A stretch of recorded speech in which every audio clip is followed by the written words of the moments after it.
don't know anyone. I'm in the middle of nowhere. Like, you know, people speak French. It's weird. But yeah, people speak French.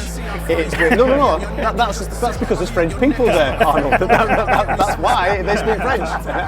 It's weird. Obviously, I'm a massive fan of Paddy, of course. And so many people, when he shot, like obviously his fame just blew up. So many people are like, oh, like doesn't that like piss you off when you see him getting all this publicity? Like you should be getting. I'm like, nah, man. Like he's so funny. Like he's such a great character. I've decided on the biggest baddest thing alive. Number Johnny 5, the prototype. I'm photogenic even in the night with a lack of light. You see me shining. I ain't outside and I ain't got a hype and you ain't got to like it. I'm so excited. Normally, when we speak to this fella, it's East Anglia. That's where we go. But we're in Birmingham. We've come to the Midlands to speak to the man that is the co-main event at UFC London, Arnold Allen. How are you, mate? Yeah, I'm good, man. Yourself? Yeah, very well indeed. The big question to kick this interview off is: are the Tesco meal deals in the Midlands as good as the Tesco meal deals that are going on in East Anglia, mate?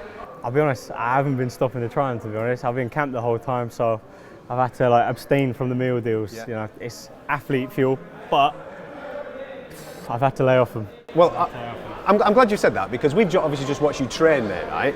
And you are like a Duracell bunny from start to finish. In fact, you get quicker as the session goes on, and that was an intense session. And I said to Nick, there's absolutely there's not a cat and else chance that you're on the old tuna mayonnaise paste butties there, pal. Pack of salt and vinegar squares. And the orange juice, the healthy orange juice. They've been kiboshed. They've been kiboshed. They are not in part of the nutrition for this fight.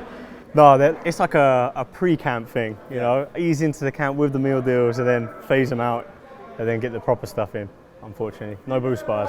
Most fighters celebrate with a pint or a chocolate treat or something like that. This man's on the old on the old service station. Roast chicken stuffing, that's the one. Triple. Fair, that's it, that's motorway for you, though, because you're up here in Birmingham. You're up here, what, 3 times a week for this camp? Oh, so you're clocking up the miles. Yeah. Don't tell my insurance, but I'm doing a bit more than I've told them. Well, keep that on the down low. So explain to us why, obviously we know, for obvious reasons, you can't get over to TriStar, you can't get over to Montreal. But that's been the last 2 years, right? So you're still at BKK? You kind of... Yeah, so I'm still training at BKK in Colchester under Jack Mason, like one of my very first coaches. I'm still working with Fraser Harvey, you know, obviously over the phone and watching tape and all that. He's going to come over soon. But so the last camp, I kind of got stuck in Canada.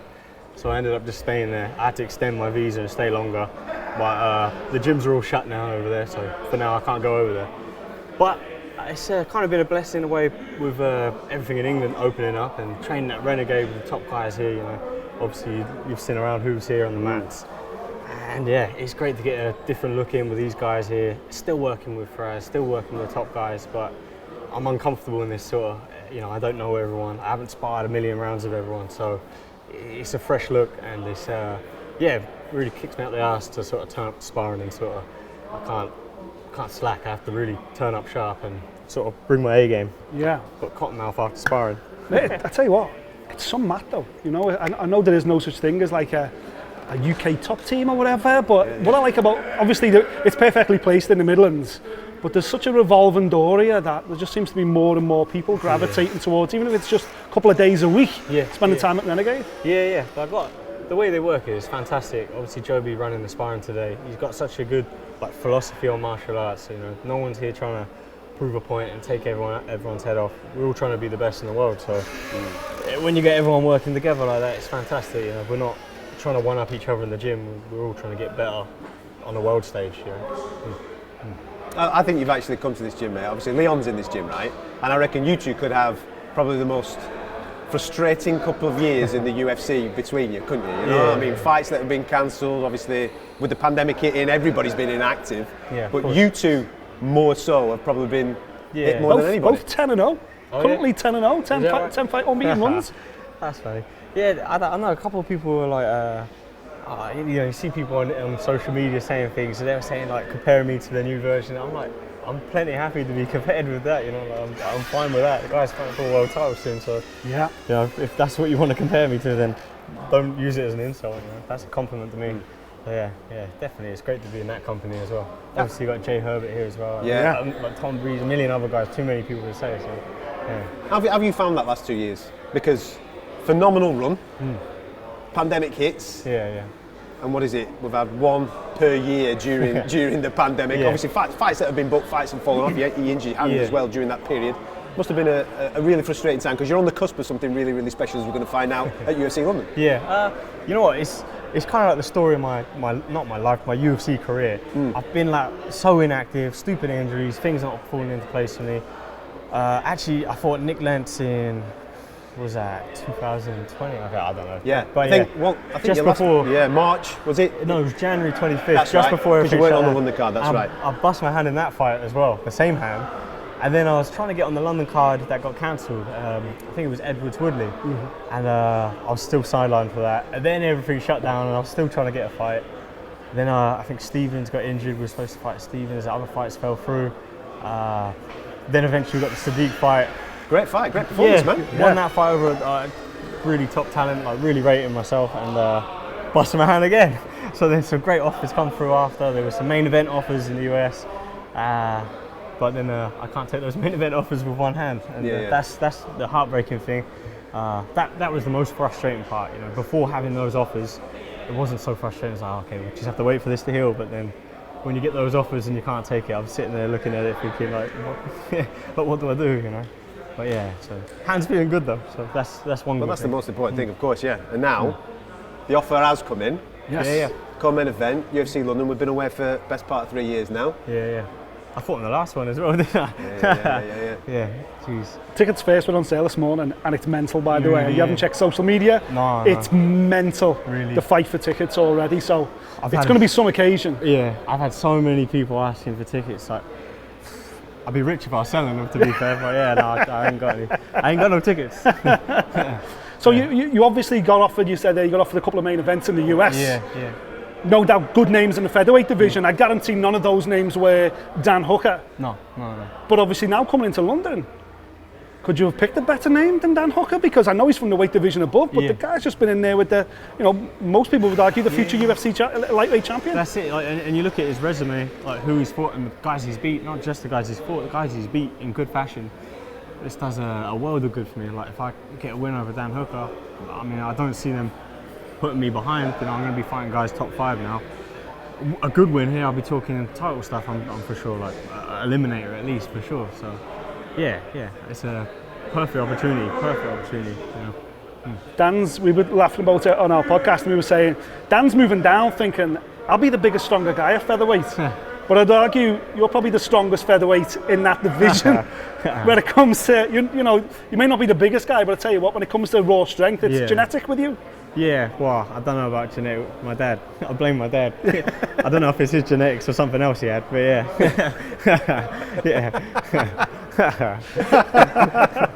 But tell you what, it's the type of fight that, tell you what, when you're driving up from Ipswich to here 3 times a week, when you're going to bed early, when you're swerving your Tesco meal deal, it's the type of fight that's the motivator, isn't it? It's the type of opponent where you go, win this, I can't be denied then. Yeah, that's it. And like, that's all I want. I just want to be the best guy in the world in my division. I want to be number 1, and whatever it takes, I'm moving mountains to make it happen.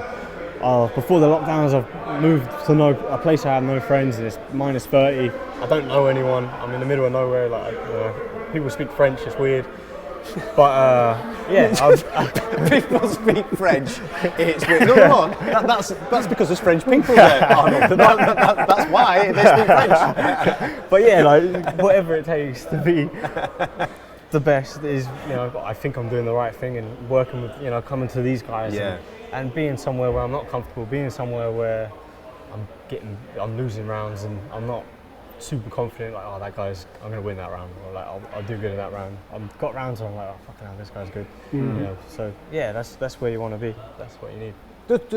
The division itself is red hot. I mean, you look at the talent at the top end of that division, it's sensational. And when people talk about contenders, next in line and all that type of thing, here in the UK, we're banging the Arnold Allen drum constantly. But around the world, it seems that people talk about other fighters. Does that bother you, or do you not even pay any attention to that whatsoever? Nah, it doesn't bother me really. I kind of like, I never really wanted to be like popular or anything. Like I said, the goal is just to be the number 1 guy. Like obviously, if you're popular, you make money. So I mean, I do want to make money. I'm not gonna lie, but I just want to be the #1 guy, and but if that comes with that, but I guess that's why I started doing like little YouTube videos and stuff, because I think while I'm injured, I was trying to keep my name about.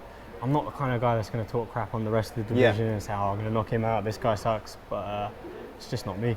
It's just not me, so yeah, that's probably why they get talked about more. So you're conscious of it. I was going to ask you about the YouTube thing as well, because during lockdown you jumped on and you started doing it, and it's entertaining stuff, man.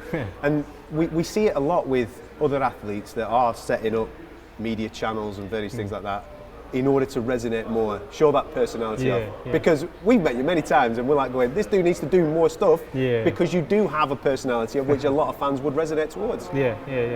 It's just not me. I'm like, out of all my friends, I'm the shy one. I'm the guy that doesn't say anything. But just make a video flipping some tyres or something, man. Yeah, People are in. Yeah, that's what I've realised. But it's weird. Obviously, I'm a massive fan of Paddy, of course, and so many people, when he shot, like obviously his fame just blew up. So many people are like, oh, like, doesn't that like piss you off when you see him getting all this publicity? Like you should be getting. I'm like, nah, man, like he's so funny. Like he's such a great character, and good for him. Like he goes out every time, like he puts on exciting fights, and he talks the talk, walks the walk. He does the lot, but that's not me, and I'm not going to start doing that. You know. Yeah, it's weird. People send me a message like, that should be you. I'm like, no, I shouldn't. Yeah. I'm not funny like Mate, that. reviewing Tesco meal deals is the way forward, pal. That's all you need to do. BT Sport, they said the king of the meal deals is back. I'm more than that. You are more than that. But that might be the avenue in, because the common man on the street, we love a Tesco meal deal, mate. If you're giving it the thumbs up, this is the best roast chicken and stuffing dinner. Everybody be People started using it as a fighter pay argument. People were like, mainly like the US fans, they were like, these guys need to get paid more, he's eating petrol station meal deals. I'm like, no. Like, it's his choice. I love these. And then someone fights, he's like, no, that's M&S, mate. Like, that's M&S, he's rich. I'm like, yeah, exactly, M&S. Marks and Spencer's, they ain't poor. You know? Listen, we're working towards Waitrose meals deals, that's where we're going. Exactly. That's it. As we look ahead then, through 2022, because it seems that the craziness of the last couple of years is kind of behind us. I know we're not fully through it yet, but it seems that everything's opening up and more opportunities are going to be there. London first stop. Dan Hooker, big name in that division. For you to be able to put a performance in front of your home fans, Denner's in town, everybody's in town, light the world up. What's the plan then for the rest of the year? Getting that title contender talk, you know, like with a win over Dan, which is obviously the plan. You know, top 5 is the position I want to be in. I want to be talking about those guys. I want to be title eliminator talk, you know. Obviously it all comes down to performance and the UFC love finishes. I haven't been the biggest finisher. I've probably gone to the decision with some guys that probably could have finished and probably should have finished, but I kind of, you know, played the safe game and sort of, you know, didn't push for it. But yeah, so I know I'm conscious that's the thing as well. But yeah, with wins, if you just keep winning and winning and winning, you can't be denied, I guess. Listen, I'm going to call them out for you, right? Because we now know that Volk's got Zombie, right? Yeah. We know that that's happening, and obviously Max is out injured. So we're talking Yair and we're talking Brian Ortega. They're the type of names that we are talking if you come through a fight with Dan Hooker. Yeah. And funny, like before Kareem Zombie got the call up, I was pretty confident that was the guy we were going to get next. Zombie. Yeah. There was a lot of talk of that. There was a lot of stuff like we were pushing for that. And was Zombie one of the names you were offered when you were offered the US main event? No. I think he was out with a shoulder injury, but I think the title offer soon healed that shoulder. Yeah, of course, yeah. It's funny that, isn't it? Yeah. It's funny how an opportunity to like that. Oh yeah, actually, yeah. That's not bad. Yeah, exactly. But yeah, so that was what we were hopeful for. And then, so I mean, it's not too realistic if he wins the title, like something like that, you know. But yeah. So that's the kind of picture I want to be looking at by the end of the year. And yeah, I'm obviously more than one fight and hopefully not break my hand. Well, he's got 20 quid on it, mate, so you better pull your finger out and get cracking. He said by the end of the year you're going to be the man, so... Yeah, that's it, absolutely. Cheers. Listen, mate, we can't wait. Obviously, from a fight fan's point of view, the country UFC can't London, wait, never mind us. The whole UK. Everybody's pumped up for UFC London. I got recognised in a petrol station the other day in Birmingham. I was like, I'm 3 hours away from home. I cheat day, I was eating Burger King. Someone comes and said, you shouldn't be eating that. I was like, I shouldn't, should I? He was like, you're fighting on London, innit? I was like, yeah. He was like, well, what are you doing? I was like, it's cheat day. See whatever I want on Saturday. So. Eat whatever I want. I was like, I've got to go eat my car or something like that. Exactly. It's going to get worse. People are going to be like, I've just spent £500 on tickets. Get that out your mouth. It's a salad. The best reaction that we've had about it is obviously all the British side of this card, and it's British heavy, right? and everybody, we seem to be living through that golden generation of British MMA right now, which everybody's excited about. But when people started naming, for example, Tom Aspinall main event, people were buzzing about that particular thing. But when your name came out against Dan Hooker in the co-main event, it just sent it to another level. People are fully appreciative of where you stand in this division and see this one as the breakout moment. Not just here, but from an American point of view. Yeah, of course. Yeah, like Dan Hooker's, I mean, he's like huge name. He's fought who's who. He's, I know he's taking a bit of the cowboy role at the minute, like fighting every opportunity he can, kind of. But his stock's so high right now. So taking someone like that out, it's going to put me on the world stage for sure. Popularity-wise, I might have to delete all my social media and get one of the little burner phones or something. But yeah, so I don't know. But again, it's that name that we as fans have been desperate for. You know, I know he's not ranked at featherweight at the moment, but you know, he's ranked at lightweight, from the division above. He's been in with some huge names. He's got a real good legacy in the sport, and he has gone a little bit cowboy, but that doesn't make him any less dangerous, because he's going to come down thinking, I'm going to run through this guy. But don't make no mistake, he works. He's a grafter, Dan Hooker. That's it, 100%. It wasn't long ago, he had that fight with Dustin Poirier, and you know, they were going back and forth. I think there was one round, it looked like Poirier was down, hands on his knees. Very close, man. So I mean, exactly. He ain't no journeyman. I saw people on social media saying stuff like that. Guy definitely ain't no journeyman. Nope. And if he is, he's the worst journeyman ever. He don't know what the role is. Journeyman's supposed to fall over, isn't he? He's class. He is class. I'm looking forward to the challenge. Can't wait. So are you. We can't wait for it. There you go. Co-main event, UFC London. Make sure you're checking it out. This man taking on Dan Hooker. It is going to be flames. I think that's the right terminology for that. Arnold, go well, mate. Thank you, mate. Cheers. Cheers, Ace. Thank you, sir. No worries. London calling to the faraway towns. Now war is declared and battle come down. London calling to the underworld. Come out of the cupboard, you boys and girls. London calling, now don't look to us. Phony Beatlemania has been